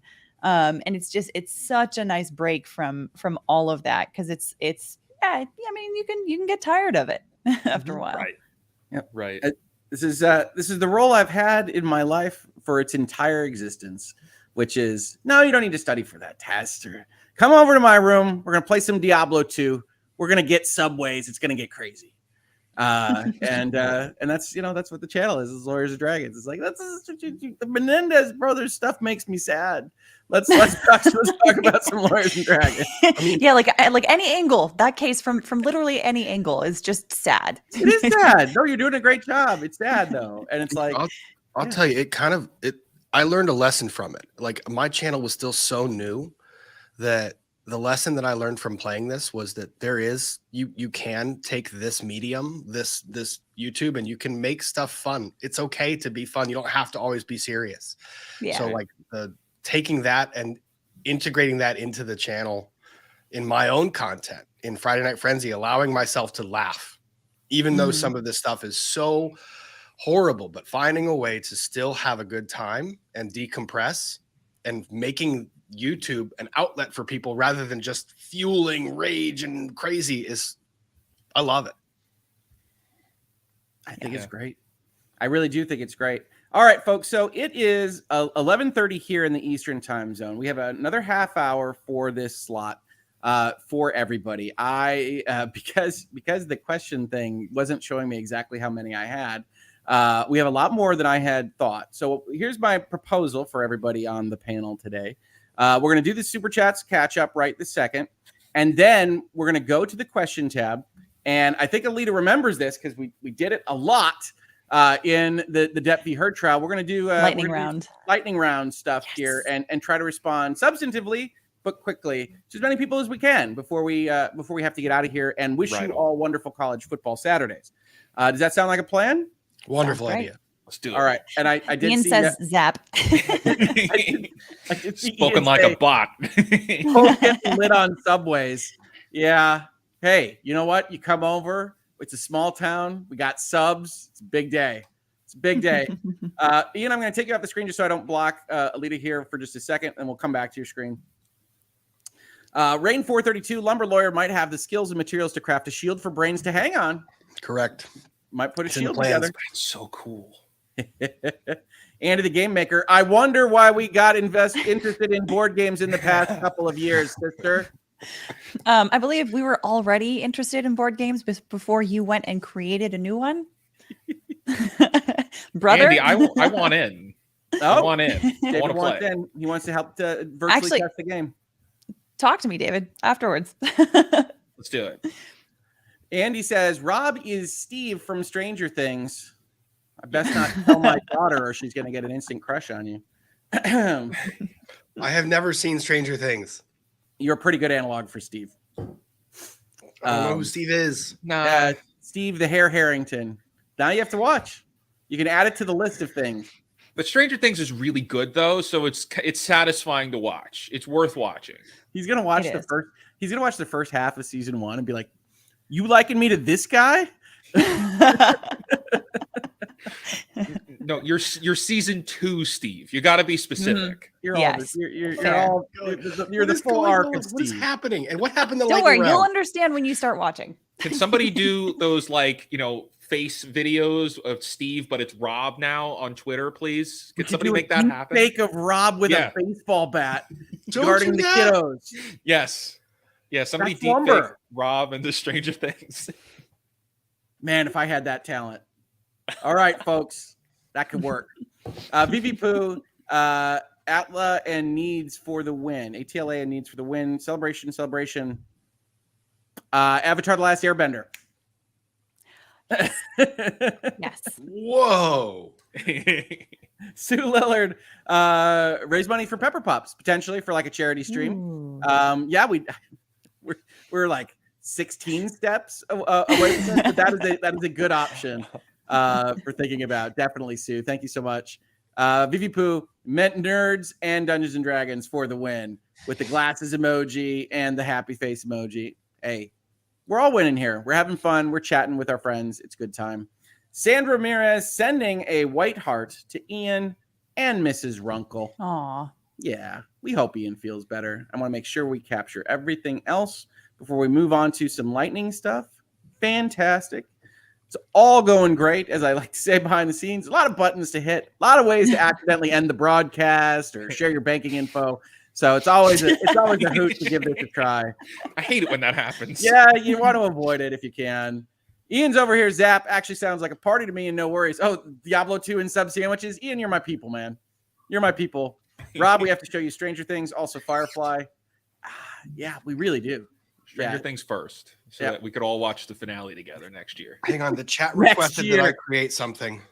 Okay, you just share it with me. I'll put it up. Oh my gosh. Hold on. Yes! Hold on. Let's Yes. see if we can- What do you got here, Rob? It's Oh hard my- riding a unicorn. Oh my goodness. You got it. Perfect. This You is got it. perfection. That's how the campaign ends. All right. Marty rides Nightwind off into the sunset. All right, folks, we're going to try to answer as many of these as possible. All right. And Catherine says, hello, everyone. I know this season will sadly come to an end at one point, but would there be a possibility for a second season? This one is awesome, and I look forward to it every week. What do you think, David? Do you think we could do this again? I think there's always room for more stories. There's always room for more stories. You heard it from David. I tend to agree. Aline asks, how did this whole L&D idea actually start, and how did everyone get into it? Also, is there a plan to continue after this particular story ends? And lastly, will there be Hardy merch, please? See, so we've covered a lot of those questions already, Aline, but yes, there's always room for more stories. We talked about how it came to be with David and me talking behind the scenes, and I can't speak for Hardy merch, but you never know. You never know. Who knows? Laura Shea says, David, on Hangouts and Headlines, you mentioned that you have watched BBC's Merlin show. Yes. Which begs the question, was the use of the phrase courage, strength, and magic during one episode an intentional reference? Yes. Hey! David threw in a Merlin reference. That's my favorite episode of that series. Actually. Yeah, it's the Fisher King, the trial of the Fisher King episode. And yeah, that's courage, magic, and strength. Yeah, okay. It's the three hero characters. I think Runkle went back to sleep, but I have to admit, for the bot bit, Runkle is down. Runkle is not sleeping. Oh, I think he means Runkle is down, and Runkle is willing to participate for a second down season. for a second season. Runkle is rebooting. Please hold for Runkle. Confirmation, Ian's been a bot this whole time. Beep boop. Beep boop. Beep boop. You really need a sentinel for these kinds of things is the problem. That's what I think. We love you, Ian. Runkle is down. Runkle is down for whatever. Like those old beer hats. Okay, where are we at? Judy, you got this. What is a good number for a new game of D&D in terms of a party and a GM? And we're talking GM all and 3 players. That's your preferred? 4 at the most, no more than 4. Okay. 3 or 4 players in the party and a GM, says David. Sounds right. David, how long have you been doing D&D on YouTube? On YouTube, I started doing it in 2021, I think 2020. So my YouTube is still relatively new, but like I originally was doing TikTok educational content, but TikTok's not really a fun place to be, so I'm on YouTube now exclusively. Kelly, if you could have one power or attack from someone else, what would it be? Ooh, that's a good one. What have I really liked? I want basically Trinity's entire weapon set. Yes. I was so jealous at the havoc that she was capable of unleashing. And that's just Emily. It's not even in Lawyers and Dragons. No, her weapon set was, I think that's what I would want. Longbow of Truth. I personally am jealous of the ability to have a Dismas. So like some kind of a familiar, some kind of like something that's like a little sidekick. I'm totally jealous of Ian with that. I'm not, because if you had a sidekick, that sidekick, you'd get so distracted. Like you'd pull out the cute sidekick and then all of a sudden, oh, and it's not a knock. I just see us in battle. And then all of a sudden little kitty cat comes and you're like, oh, go. Except you would be like a badass little kitty cat. Yeah. Right. I think Dismas returning with the 2 bombs was my favorite moment of the last episode. I just really like that. You just have this notion of him just trying to please. With the forks. He's just trying to please. Hey. Sardanism for David. Can you talk us through running a session 0 for Rob and Alyte? What's your favorite thing that you've learned since the pilot episode? I mean, it's all about creating an environment where everybody can feel comfortable to imagine. That's the simplest thing. Giving everybody the chance, just to let their minds run wild to get into this fantasy, silly game, and you got to have that environment where you feel safe to do that. What's your favorite thing in the pilot? Favorite thing in the pilot? 1 sentence answers, Rob and Alyte. Realizing just saying yes and going with it. Okay. Yeah. Yeah, I think it was like the moment that it clicked, that like what we could do with the storyline and like with the framework that we were given. Yeah, and that's what I like, right? It's like I do like to poke and prod David, but not be quite that guy. where you just refuse to do what he's trying to get you to do. But I do like to be like, well, all right, have you rendered this room over here? And Ian says it's so important to be able to get into the mindset where people can feel okay doing something silly. Yeah. Right. If you were sitting here with me, anybody in chat, and you were your first episode, it's going to feel weird, especially because you're broadcasting online. And if you're in this business at all, you're kind of always running a little machine in the back of your head is like, okay, this is being taped. What is this going to sound like? All those kind of things. And you kind of have to put a bushel over it a little to be like, just be ridiculous. Because halfway is going to feel the worst. Right. All right. So I think those were all great answers. See, it just keeps scrolling. Not a question, but Lima needs an animal companion. Everybody else has one. Lima, what would your animal companion be? Let's see. I don't know. I think I would like to have some kind of like a dog that's like, can be very aggressive, can be very comforting. And like, I feel like you could get a lot of uses out of a dog companion. Fair. It would be like Doug from Up. Yes. Oh, yes. But then actually can actually get like aggressive, Oh, a wolf for Lima? I see that in the chat. Shireen said a wolf for Lima. That would be pretty cool. What is one thing you like about your character that you would like to incorporate into your real life more? Good question. My character, I can't incorporate anything from the real life. He likes to kill things. I just figured that's the way you walk around the golf course, no? Fair. I can tell you I'd like to be more open and impulsive. Honestly, I'm a planner. I'm constantly having the wheels in motion, and nobody is my way to go and be that guy. It's just like, yeah, let's do the next thing. You'll be my friend. Anything for you, Lita? I think well, Lima has a pretty good connection with the feeling of anger, which like for me is like that's one of the emotions that I feel like I don't really connect too well with often. Like I've even had bosses before at firms to be like, you need to get angry about this case and get aggressive and brr, brr, brr, brr, brr, like that kind of thing. And I'm like, yeah, but like, I don't know. I feel like we can all just kind of chill a little bit. So, like seeing her like just like readily just be like, I'm angry, fire, rawr, Yeah, is also like, kind of satisfying. Yeah, absolutely. On the pet question, Ian says, I see Lima accidentally making friends with something like a hellhound and just refusing to acknowledge that is weird in any way.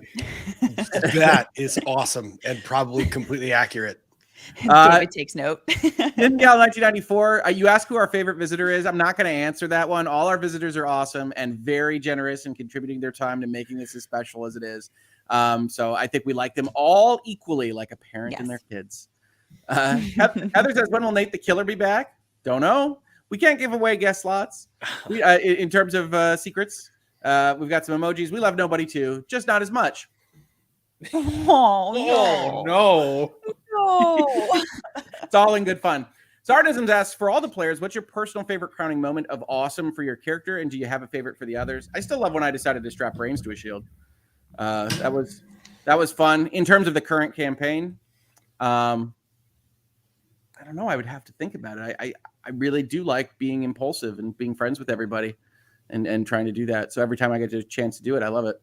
Mocking Nigel. Oh, that was fun. Your Nigel voice. Especially because like what was so great about it was like wasn't Ghostblade like a little bit drunk at the time too? Yep. So it was like that drunken like swarthiness that was just like so funny. Like that episode was just such a great episode because between that and then nobody being like, nope, I need another one. Nope, I need a shinier shield. I need one with more glitter, one with more sparkle, one with more flair. You don't have to take the first lance given to you, folks. You don't have to take the first lance given Life to lessons. you, which became a thing. My wife says, I can't Yeah. believe you said something like that. I was like, I don't understand. It's just I like, couldn't believe you said it at there's the no time. other- I think I almost there's died. no other meaning. But to that was I don't- and that was another moment for me as like a newer D&D player that was like, oh, okay, so like I also don't have to just accept what David tells me. That's true. Sometimes I can throw another thing back at him. Okay. Yes. Yep. No, I was not taking no gaudiness for an answer there. So that is absolutely true, and an excellent lesson. What else do we have here? Just in general, what's your favorite aspect of D&D? I tend to agree with everybody. It's the imagination. Hang on. For Gimlet, did he somehow manage to snag 2 large bags of gold? Winky face Fair. emoji. Yep. He got 2 separate bags of gold. He never has to want for anything, and he still forges documents. Also bonk. Yes, the bonk was that's 20. What was it? That's 24. That's 24 damage of bonk or something like that. That's 24 points of 24 bonk. points of bonk. Yes. That's right. That's right. So my one of my favorite aspects is definitely the imagination aspect. And again, getting to know people. You don't know someone really until they have to imagine themselves as a large dragon or other character in a fantasy world being GM'd live on YouTube. It's a very specific requirement set. Daniel, how do you choose the law tubers to be a part of Lawyers and Dragons? Well, David contacts me with various kind of aspects of what the character will need to be. And then I reach out to various folks for things. And sometimes that works out in scheduling. Sometimes it doesn't. Basically, everyone has been super gracious, even though they're all, I don't know what I'm doing, and very trusting that we're not going to embarrass them and make them feel uncomfortable or unhappy.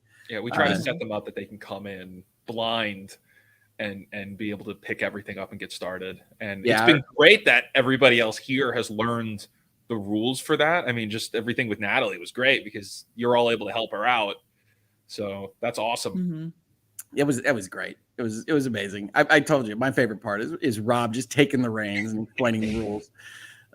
Just really good stuff. Did I screw up though? I think I got it right. No, you nailed it, Rob. Okay. I love it. No, to me that's like the arc. Like that's the meta arc of the season is like Rob here is like, oh, let me explain to you how this works. It's fantastic. It's fantastic. For all, what is your real life alignment? They have to say lawful good, folks. They have to lawyers. say lawful good. I think you can advocate against unjust laws, so I'm probably more neutral good, I would have to say. But yeah. Yes, I think we're all going to say good. Ian says chaotic good. You've seen him on Twitter, folks. You know he's telling you the truth. That's true.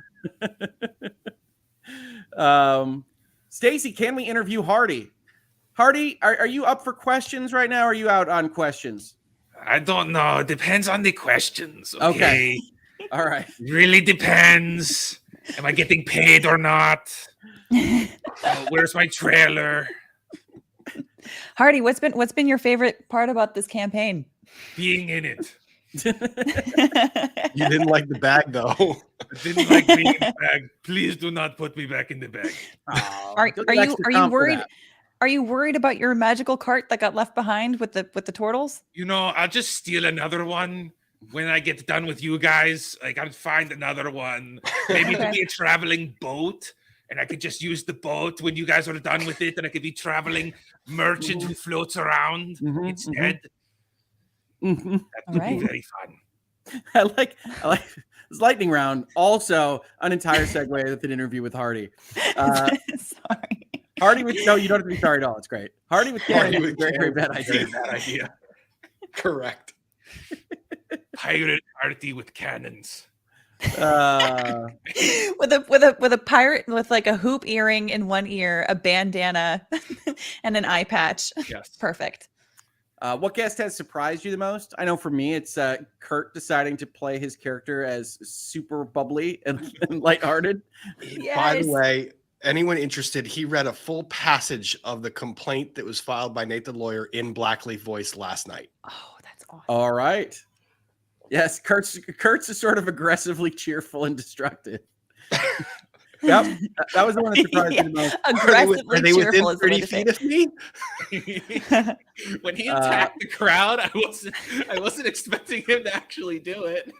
Yep, he's just like, whatever. Yep. Like that was fun because it's like the rest of us were just like, oh, there's a problem, let's solve the problem, and he's like, I will do it in my own way by making it worse. The idea was like you guys should be wrongfully accused and not actually be criminals. And by the end of it, you guys kind of were criminals. Yeah, that's why we needed Trinity to get us out of that mess. The rest was trying to solve the problem. Kurt was trying to make more problems. And except for this, when he had the debate with the bad guy, with the goblin. That was funny. He had this full-throated debate and argument. That's right, I forgot that. Yeah, his appearance was he went off on his own to debate the dude with the. Yeah, you're right. You're right. Mrs. Hoeglaw has a question. How did David first get involved with D&D to begin with? How long have you been playing it in general? Family. My uncle was a classic D&D player. Brought me and my brother and cousins in when we were all young. So I've been in it for a long while now. Ningal asked what got you each into gaming. We just heard from David. I had been playing tabletop gaming when I was in high school, wanted to get back into it because I remembered it being awesome. And Alyte and Rob's answer, I have to believe, is me. You guys know exactly how I got into it. You've seen it. You've been watching. That's right. Ian's got an answer. A friend of mine and I used to play. A similar sort of imaginary thing we made up. So not quite Dungeons and Dragons, but a notion of a structured, collaborative imagination type thing that they made up in elementary school. When I learned that D&D existed, it was like, wait, someone else has been doing this? So we got books and became D&D players. Oh my gosh. That is awesome, Ian. I'm playing for like 3+ decades. 3+ decades? Jennifer asks, how long did it take for new players to learn the rules? You kind of saw it in real time. As I said, we're not doing the hardcore version of the rules. Right. So if you do have somebody that's like a big tactical strategist battler and really, really concerned about that kind of stuff, it takes a little longer. But yeah, you saw it in real time. Let's see here. David, how do you come up with your storylines? Movies, right? I mean, I get it. I draw inspiration from all that stuff, but just ask what if and follow where that goes. Nicholas asks, David, how many games are you currently running? And I'll add to it. Do you ever get confused as to which one you're running then? Well, I've tried to keep the lore between them very similar, if not like even the same world in some cases, because it makes it easier. Like, oh, this is happening there, this is happening there. It's, they're not connected, but they are connected. Makes it simpler. I am only doing this right now. All of my other games are kind of concluded. I'm being a player for a little while. Ooh, yeah. Is that fun? Do you like being a player too? I've never, I never really liked it because it was, I don't know. There's just, I can't sit still for too long. So when it comes to like being a player and waiting and you're waiting and waiting, that's why for me, I'm constantly jumping between people. Cause I know how it is. If you guys are looking at your phone or if anybody, if there's ever a player that looks at their phone, you've lost them. So, knowing that you guys, when you're focused on what's happening, that means I'm doing something right. And then that means the audience is still engaged too, because if you're all engaged, the audience is engaged. So I've just always tried to keep it that way, but I'm horrible at that. I say that. And then when I'm the player, I'm on my phone constantly. I have the attention span to flee. I have noticed in my head, I think of as your cinematic wipes style, that you bounce between people and locations. And I really think that I haven't had a GM do that really before. And I think that's very, very cool. You can keep everybody going at the same time. Just keep everybody engaged. Don Designs asks David, do you think you'll utilize a virtual tabletop in the future, or do you like Theater of the Mind style for this kind of show better? For this kind of show, especially since you guys were all new, it was just good to let's do Theater of the Mind. How far can you imagine, right? When you use maps and you're kind of restricted to those maps, it's much harder for me to be like, all right, I run off into the woods. It's like, oh, I don't have a woods map ready to go. So you don't do that. You Hmm. have to go to the cliffs. I have mountain maps ready. So Bramble. that is the biggest restriction when you have virtual tabletop games. It's That makes best for deep dungeon crawls. If you're like open worlding, it's very difficult. That makes sense. Thank you for that answer, David. To Rob and Legal Bytes. Sorry, I don't want to misspell your name, Alyte. How nervous were No you worries. to play something so completely new to you live in front of so many people? I was nervous in that first episode. I feel like you could tell.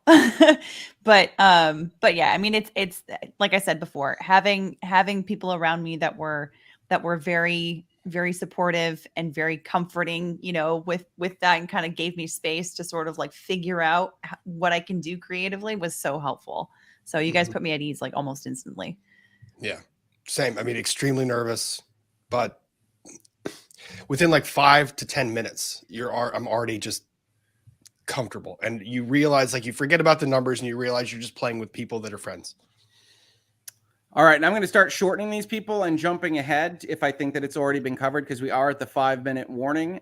Folks, I'm also going to be answering these as quickly as I can. So if you've got something else to add, just jump in. Just talk right over me. I'm not going to get offended on that. Okay. So will Mike ever have a character on Nerdfest? He knows where to reach me. You've got some comments about how much Rob loves fantasy that I will just leave for your imagination, Rob. Cheryl, well, what are the odds at least one tree will be saved this season? That's up to them. I don't know. We'll have to arrive at one first. Ashley, we'd love to hear more about David, about when he initially reached out to Hoeg for the concept. David, what was your driving motivation when you make that first text message to me? It was towards the end of the Johnny Depp trial, and it was all of you guys were on the legal bites, and it was the questions were popping up. Would you play D&D? And you and Kurt said, Kurt said something along the lines of, if you're DMing, I'm playing. And Rick, you said something like, oh, I'm in. I would love to try that out. And that was for me. I was like, all right, time to go. Hey, that's how these things happen, folks. Nice. So it's always great to see that serendipity. Definitely. Shireen asks, what is the program you use for our dice? That is D&D Beyond. Yes. D&D Beyond. Which you do have to turn on and off your if you're using Chrome, your hardware acceleration to get the dice to work. I'm just letting you know in advance, because I have to remember to do that every week. Also very expensive. There's other alternatives, but D&D Beyond is available. David, what is the best way for a beginner to get involved in D&D? I divert to Roll of Law. Ian has better answers for that on his channel. Perfect. David, was the second ship of pig people secretly friendly? Ooh. I don't think we'll ever know. They were pig people. Captain, but I had characters ready on that ship to engage with. I mean, everybody could be good or bad anytime, always, right? So I think it depends on where the story was going to go. If you guys were aggressive, they would have been aggressive. Captain Stakius over there was ready for a conversation if you saved them. Well, it's fine. Instead, we got his hat. Ian says he has a video on starting up D&D. Check it out at Roll of Law. It is a link in the description to this very video. You can check it out after we're done if you're interested. Thank you, Ian. Absolutely. Tia asks, what is a campaign? That's a series of sequential sessions that tell a singular story. Season on a TV show. Think about it like that. Mm-hmm. Season of a TV show. What is the robot that Rob has? The Brains. robot. That's Brains. Yay. Maya says D&D is adult make-believe. I think we've heard Alyte describe it as that. Absolutely. Yeah, that's a way to put it. Alyte. It's collaborative storytelling. Yes. Alyte, how does your brother feel about your D&D adventures? Is he jealous? Probably. Each of you name one of your favorite one-liners from the game so far. You already know mine. You don't have to take the first line it's given to you. It killed me. That's a good one. That was such a good one. I like "Let's Go Glitterblade." Yep, that one. Fun. Broke my Anyway, bolt. Firebolt. Yeah. Anyway, Firebolt. is great. Oh yeah. Yeah. Yep. Nope, those are good options. Does David make this stuff up on the fly, or is he working off of a script? There is no script. I have 2 bullet points, and that's it. No spoon. That is David's genius at work, folks. Just right in front of you every week. How many times have you changed the original storyline during this campaign, David? Thankfully, good none. question. The original story is still intact. It's just how we get through it.